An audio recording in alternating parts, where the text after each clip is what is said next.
કચ્છ અને ગુજરાતની રસપ્રદ ઘટનાઓને સમાચાર જાણવા અમારી ચેનલને લાઇક, શેર અને સબસ્ક્રાઇબ કરો. આજે સ્વાભાવિક છે, ગુજરાતમાં જિલ્લા પંચાયત, તાલુકા પંચાયત, મહાનગરપાલિકા અને નગરપાલિકાઓની ચૂંટણી જાહેરાત થઈ અને એ ભાગે આજે ભુજ નગરપાલિકાના વોર્ડ નંબર 1માં આજે ભારતીય જનતા પાર્ટીના જે 4 વોર્ડ 1ના હોદ્દેદારો છે એના કાર્યાલયના ઉદ્ઘાટન પ્રસંગે આજે મોટી સંખ્યામાં લોકો જોડાયેલા છે. અને સ્વાભાવિક છે કે વોર્ડ નંબર 1 એક જે માનસિકતા રીતે પણ એ ભારતીય જનતા પાર્ટીના વિચાર સાથે સંમલિત ઓછો થાય છે, ત્યારે આજે એક અપીલ કરી કે ભારતીય જનતા પાર્ટીને ગુજરાતની સરકાર હોય, કેન્દ્રની આદરણીય પ્રધાનમંત્રી નરેન્દ્રભાઈની સરકાર હોય, લોકો માટે કોઈ પણ આફતના દિવસોમાં કોઈ પણ તકલીફ હોય તો એ કોરોના કાળ હોય, એ માણસોને એજ્યુકેશનની વાત હોય, માણસોની બીમારીની વાત હોય કે માણસ જીવનભર કોઈ પણ પ્રકારની લોનની વાત હોય, ત્યારે લોકોને છેવાડાના માણસને કેમ ઉપયોગી થાય, છેવાડાનો માણસ આમ પ્રવાહ જોડે કેમ જોડાય, ત્યારે નરેન્દ્રભાઈ કે ગુજરાતની સરકાર ભૂપેન્દ્રભાઈ કે નરેન્દ્રભાઈ ક્યારે પણ જ્ઞાતિ જાતિ જોતા નથી. સ્વાભાવિક છે કે માણસનો અધિકાર છે, માણસને શિક્ષણ મળવું જોઈએ, માણસને શારીરિક તંદુરસ્તી હોવી જોઈએ, એને રોજગારી મળવી જોઈએ, એને સન્માનથી જીવવું જોઈએ. ત્યારે જે રીતે નરેન્દ્રભાઈએ 108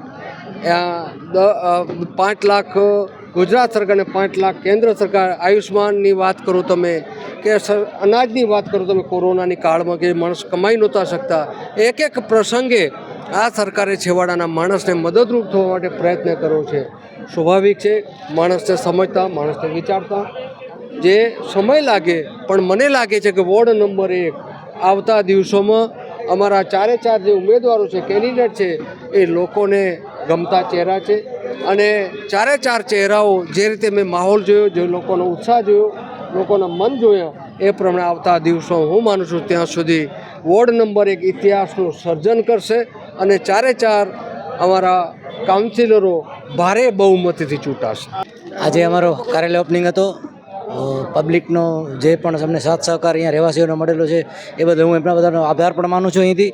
અને અમને ખબર છે, હું આ વિસ્તારનો જ છું, આ વિસ્તારની સમસ્યાઓ મને પૂરેપૂરી વાકેફ છું. પહેલાં તો આ વિસ્તાર આખો ડૂબમાં આવેલો છે. હમીસર ઓગનાય ત્યારે હમીસરનું જે કેનાલનું પાણી જાય છે અહીંથી જાય છે, ને પાછળનો વિસ્તાર આખો ડૂબે પણ છે. દર વખતે આપણે ત્રંબકેશ્વરમાં કે સ્કૂલોમાં એમને આશ્રય આપતા હોય છે, એમનો ખાવા પીવાની વ્યવસ્થા કરતા હોય છે. એ મોટી સમસ્યા છે. મોટી સમસ્યાઓની પણ ખબર છે, નાની સમસ્યાઓની પણ ખબર છે કે કચરા સફાઈ થતી, રોડ લાઇટ નથી, પાણી નથી કે ગટરની સમસ્યા છે. આ બધી સમસ્યાઓથી વાકેફ છીએ. એટલે અમારી 100% એ જ કોશિશ હશે કે પહેલાં બધાથી પબ્લિકની સુખ સુવિધાઓનું ધ્યાન રાખીએ અને આ કામો અમે ચૂંટાઈને આવીએ. એટલે પ્રથમ તબક્કામાં આ બધી કામો અમે હાથ ઉપર લઈએ, પછી આગળ બીજા મોટા કામો અમે હાથ ઉપર લેશું. રહી છે એના ક્યાંક ને ક્યાંક અહીંયાના પ્રતિનિધિ જે આગળના કાઉન્સિલર છે એના અભાવ, કામ કરવાની ક્ષમતા ઓછી હોય કે અભાવ હોય, જે પણ હોય એ કારણે રહી છે, એ હકીકત છે.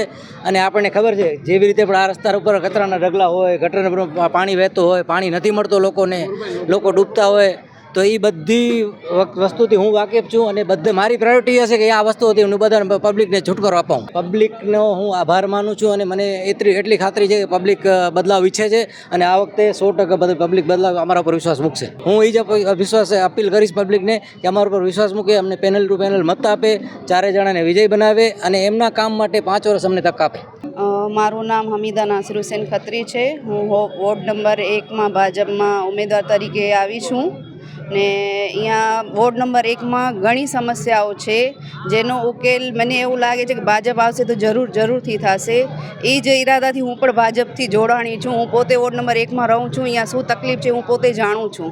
એટલા માટે જ્યાં આવી છું ને મહેનત કરી રહી છું કે ભાજપ આવે. ને તમારા બધાથી પણ અપીલ છે, વોર્ડ નંબર 1 વાળા બધાથી, કે તમે પણ અમારો પૂરો સાથ સહકાર આપો ને અમને પૂરી પેનલ ટુ પેનલ જે 4 બટન હશે કમળના, એને 4 બટનને દબાવો ને અમને વિજય બનાવો ને આપણો આ વોર્ડ નંબર 1ને સુધારવાનો અમને મોકો આપો. હા, જરૂર કરશું. બસ તમારો સાથ સહકાર ખપે છે અમને. અમારા ઘર કને જ કમર સુધી પાણી ભરાય છે ને એ પાણી 15 થી 20 દિવસ સુધી એમને એમ રહે છે, એનો કાંઈ નિકાલ જ નથી. હા, તો હવે એવા પાણી ભરાતા હોય જ્યાં ગટરો વહેતી હોય તો પાણી શુદ્ધ તો આવે જ નહીં. બધી લાઈનો વચવચમાં તૂટેલી છે, એનું એ કામ થતું નથી. પાણી એ સમયસર આવતું નથી. જે અઠવાડિયામાં 3 વાર આવે છે તો ક્યારેક અઠવાડિયામાં 1 વાર આવે છે, ક્યારેક 2 વાર આવે છે.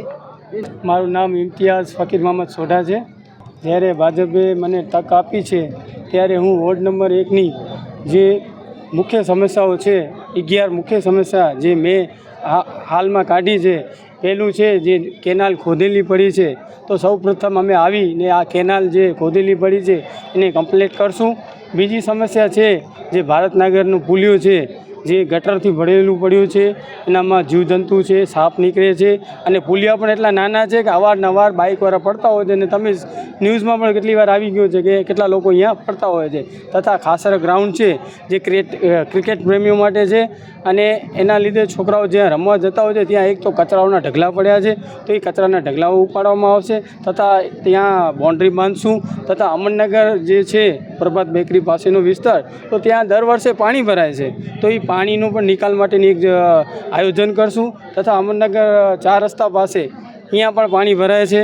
તથા એવી રીતે વિવિધ વિસ્તાર આખા વોર્ડમાં અનેક સમસ્યાઓ છે જેને અમે 4 કાઉન્સિલર ભેગા થઈ અને વિવિધ તેનું ઉકેલ લાવશું. 100% પાણી અહીંયા સારું જ મળશે અને બાપાએ કીધું છે તો એ આપણા ધારાસભ્ય છે અને એ જે કહે છે એ કામ કરે જ છે. જો સાહેબ, હું નેક્સ્ટ ટર્મમાં પણ ઊભો હતો અને આ જ ગઢને અમે તોડ્યો હતો મતલબ 2600 મત હું લઈને આવ્યો હતો અને ત્યારે હું 350-400 મતે હાર્યો છું. લોકો કામને માને છે, બાકી કોંગ્રેસ વાતો કરે છે, કામ કરતી નથી. બસ ખાલી વાતો ને વાતો. હવે માણસો એ વાતો સાંભળવા તૈયાર નથી. માણસ હવે એમ કહે છે કે અમને બદલાવ ખપે છે અને એ બદલાવ લાવીને રહેશે. હું ખાસ વિસ્તારને અપીલ કરીશ કે ભાઈ 26 તારીખના મતદાન દિવસ છે, જેમ બને તેમ વહેલી તકે મતદાન કરજો અને ભાજપને પેનલ ટુ પેનલ મતદાન કરજો.